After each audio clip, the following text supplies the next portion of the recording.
Hey everybody, welcome to my channel. But before I begin, hit that like button, hit that notification bell so you can know when my next video uploads. And if you like the video, come down in the comment section so we can have a conversation. And I'm going to need y'all to subscribe. Don't forget to subscribe, y'all.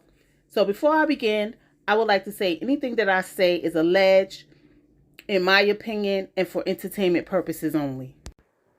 Welcome to my review of Married at First Sight, Nashville, Season 16, Episode 7, Jamaican Me Crazy.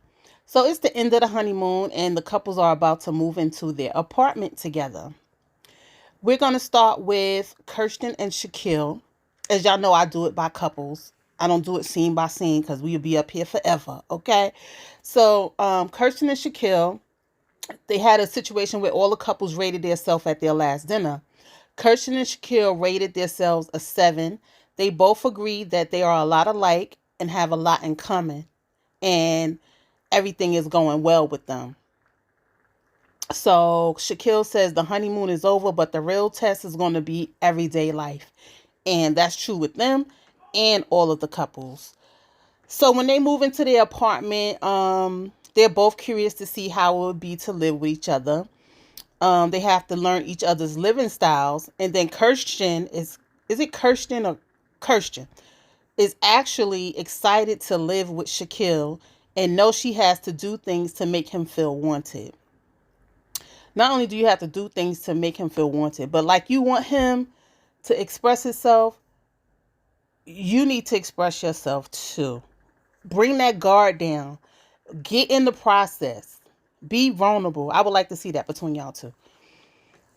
So we move on to Gina and Clint. Gina and Clint talks about their physical appearance. Gina talks about her physical appearance with Clint. She feels that Clint's not thinking anything is wrong with what he said. And she said that is a huge red flag for her. So Gina is still on him, talking about, him wanting slender women, and he usually dates athletic bodies. So Gina is still on that, okay?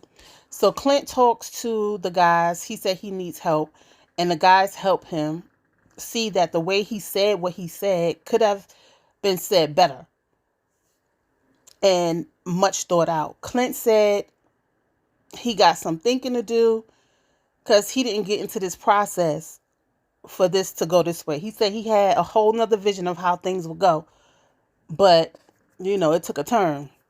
So Clint apologizes to Gina. She said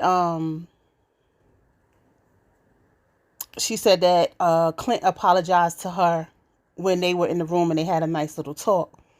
So Clint addresses the group at dinner, gave him a whole spiel about what he said, but he never actually apologized to the group about what he said.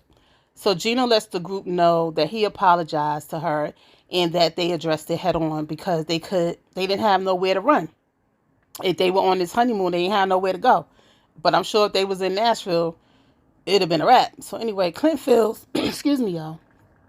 Clint feels like he had a self-realization day. Gina and Clint rate each other. Gina rates a 5, and she says she's hopeful and still in it. Clint rates them a 5.5, said that he's glad that they are able to come back from where they were and that they are in a happier place. So they move into their apartment. Gina feels that you can grow in love and sorry about that, y'all. Gina feels you can grow in love and feels that you have to water it to grow. Sorry. Clint wants to have a massive Mexican dinner with friends one night. So they talk about, Gina's dog, Hank, and where's Hank going to stay? She was like, well, Hank can't come to the salon or he'll stay here. He's a pretty good dog, or he can go to work with Clint. So we move on to Nicole and Chris. Their rating was, Chris gave a rating of 8.2, and Nicole said she was going to give the same rating. So they done guessed each other's name, and now they're giving the same ratings for each other. Chris is outside crying because he can't take the dogs to the apartment. Listen, when he was crying, I thought somebody died. Now, I love dogs, and I love my dogs that I've had. So I can't say that I wouldn't be crying either. But the way he was crying, I thought somebody died, Anyway, Nicole asks him, Nicole tells him that they'll work it out. He said his dogs mean everything to him. They've been through a lot with him.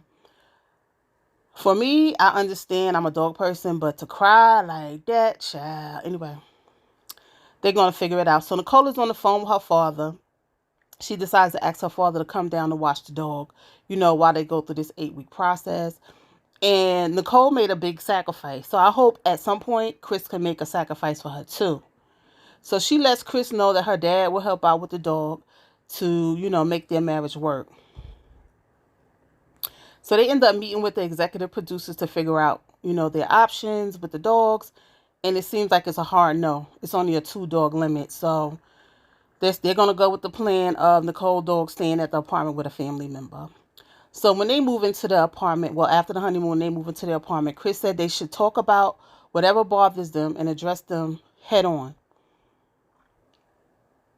And Chris also thanks Nicole for making, a big sacrifice with the dogs.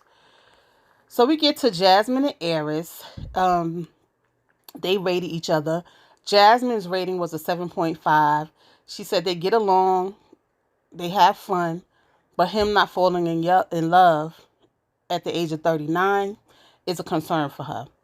Aries rates them a 7, and they go to the group, and they was like, somebody's lying, because he told a whole lie. Because when he was sitting with the guys, he told the guys that her rating is a 12 on her feelings for him, and he's at a 4.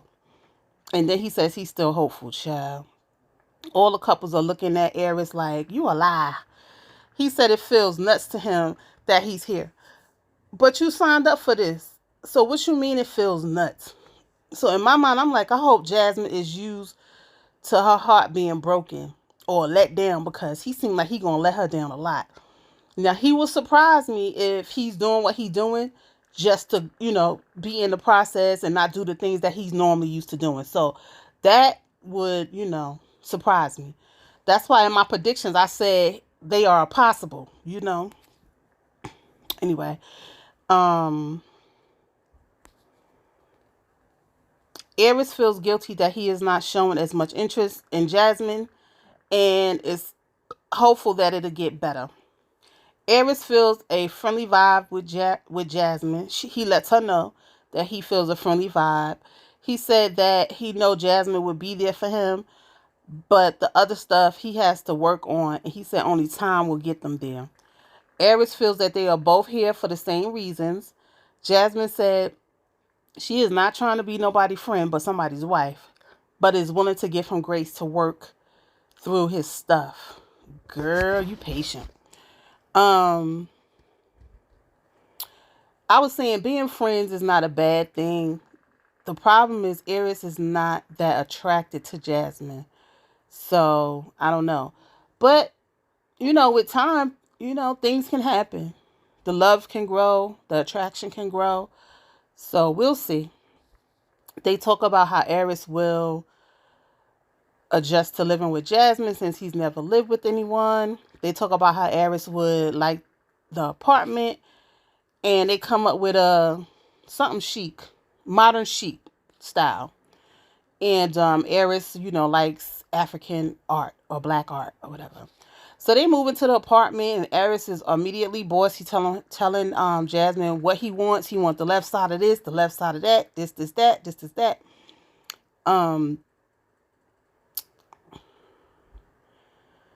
I was thinking like maybe it's not a bad thing that he's telling Jasmine, what he wants, but at the same time, it's like Jasmine is not even saying anything. Like, what if she wanted the left side, but she seems like she's a go along to get along.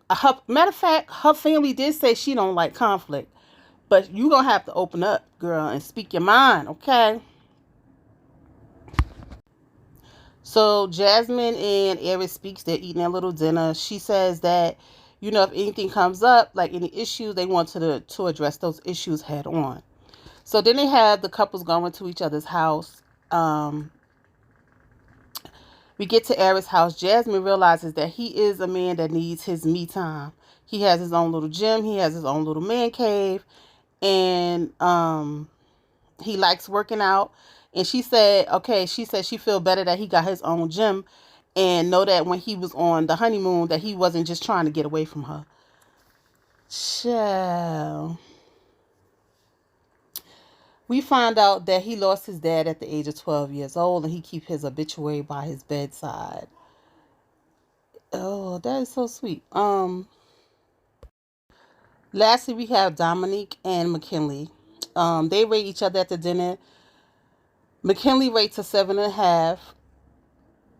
And I don't even think Dominique gave a rating. I can't remember her giving a rating. But anyway, at breakfast, Dominique said that she hasn't had her moments because she was always supporting McKinley. She feels that dating made her hard inside and don't want McKinley to feel attacked. McKinley feels that he has always appeased Dominique, and it's her way or the highway, and felt critique since they've been on the honeymoon.